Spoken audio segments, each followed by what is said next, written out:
It makes me nervous, Emma said as we monitored the Australian Prime Minister.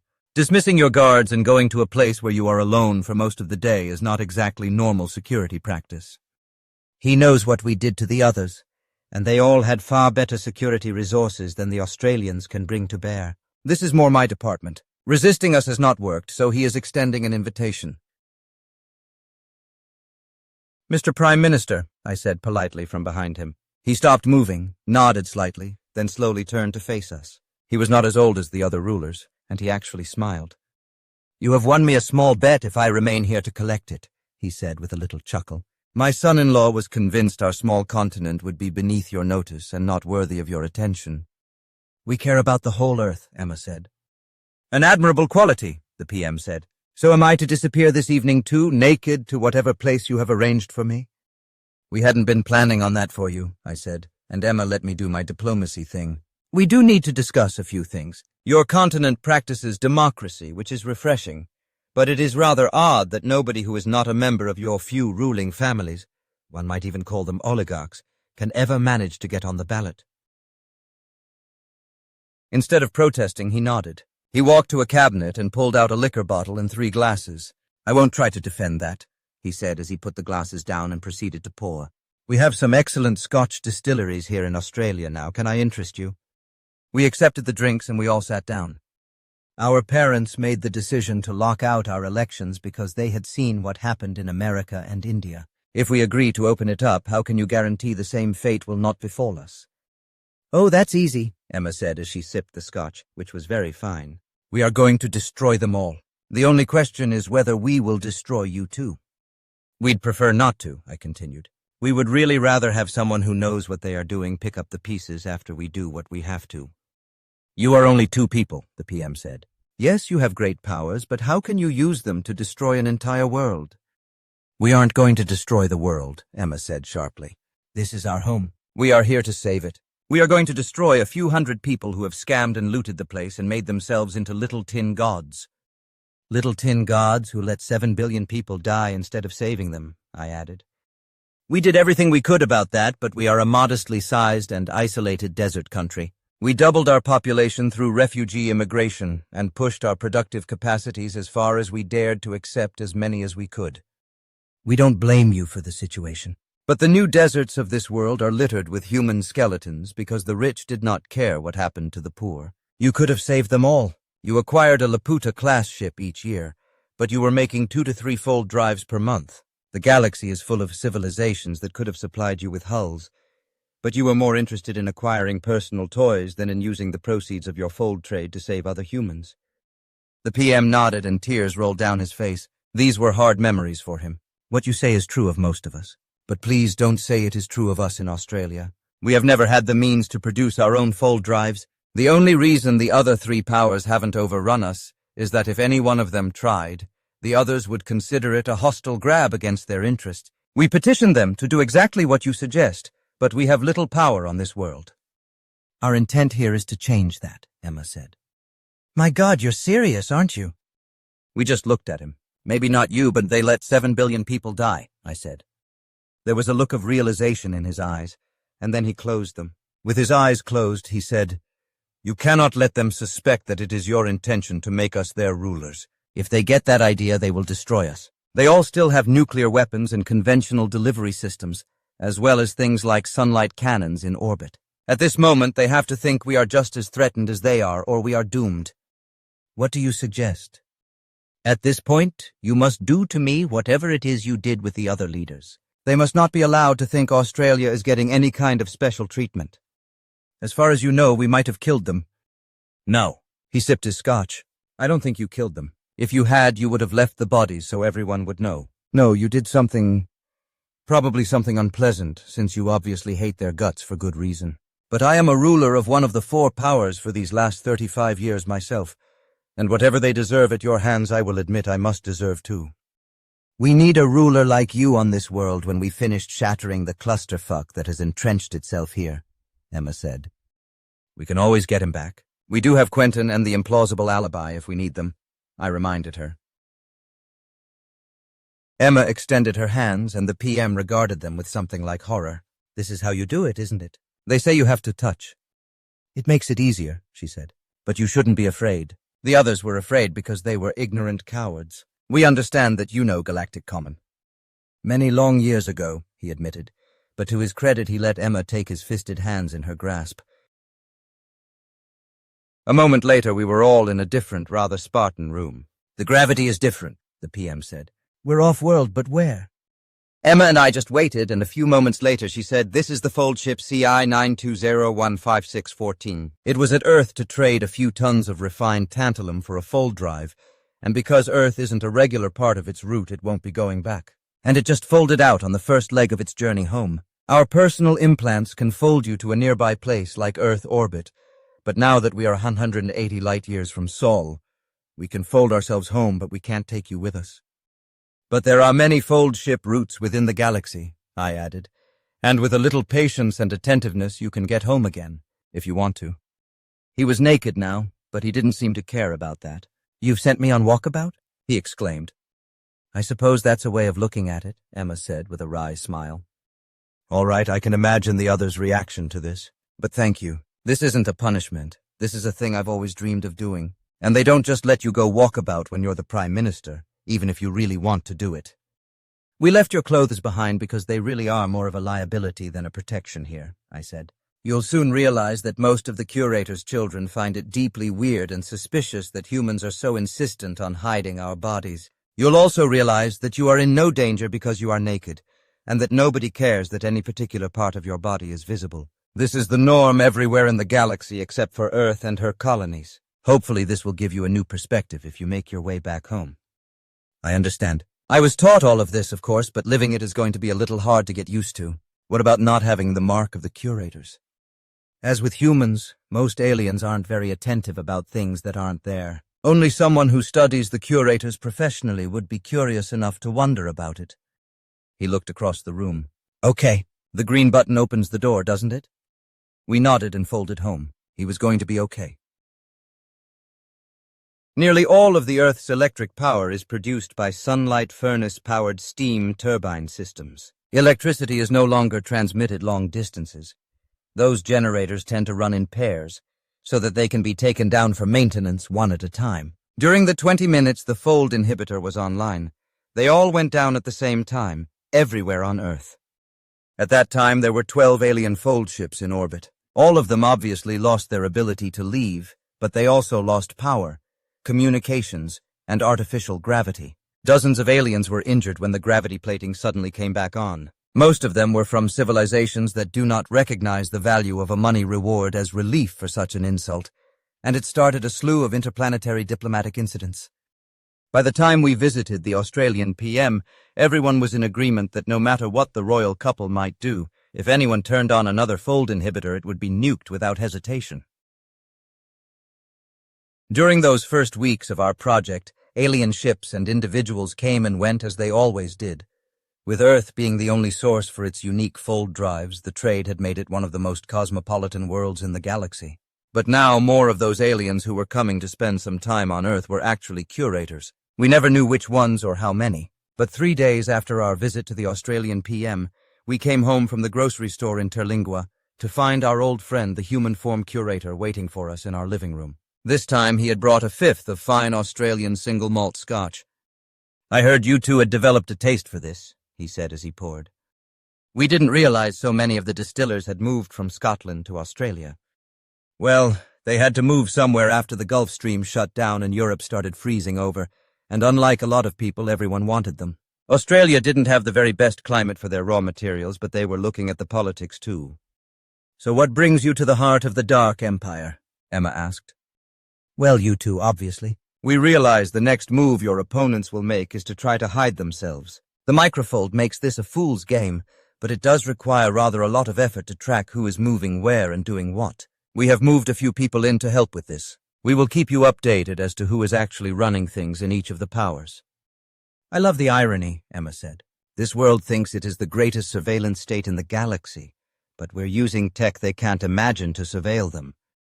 Even those of us who opposed your elevation generally see the humor in that," he said.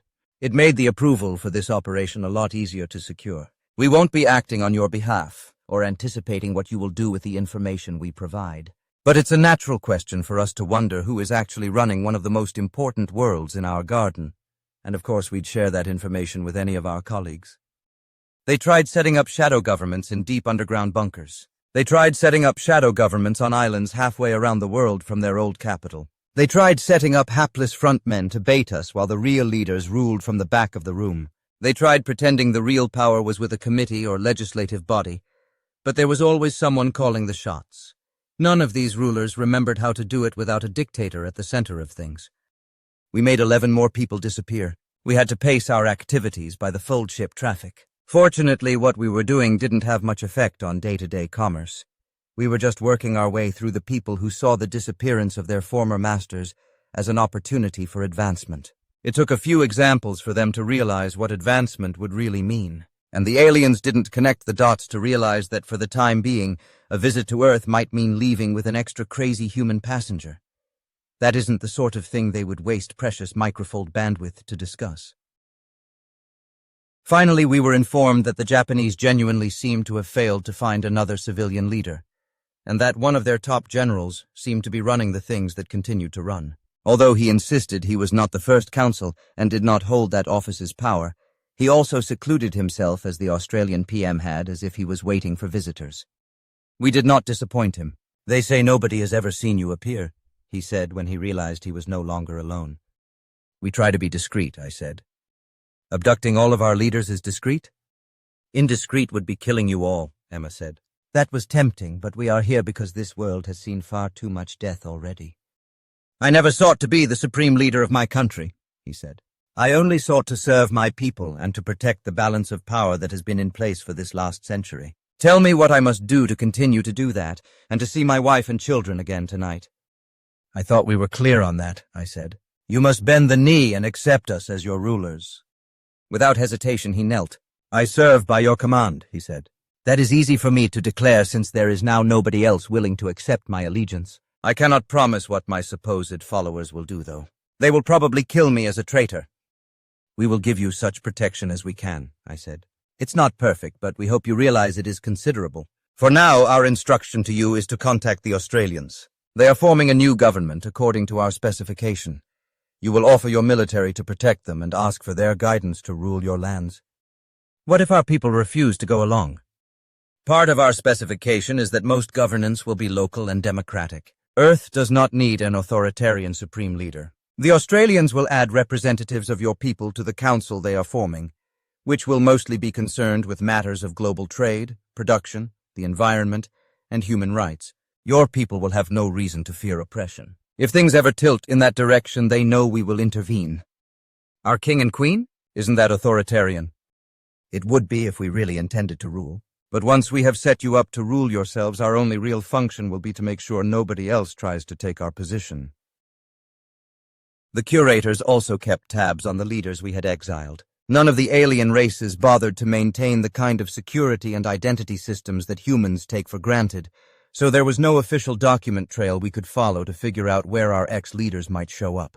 But every world had at least one curator living in disguise, and they kept us updated as the out-of-place human visitors figured out how to live among aliens. A few of them even managed to book passage to other worlds from which they might eventually make their way back to Earth.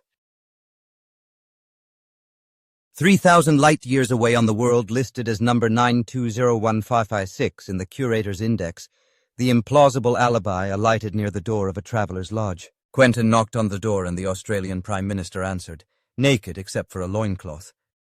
"I thought I was the only human on this world," he said. "You were until a few minutes ago. Your king and queen have sent me to bring you home."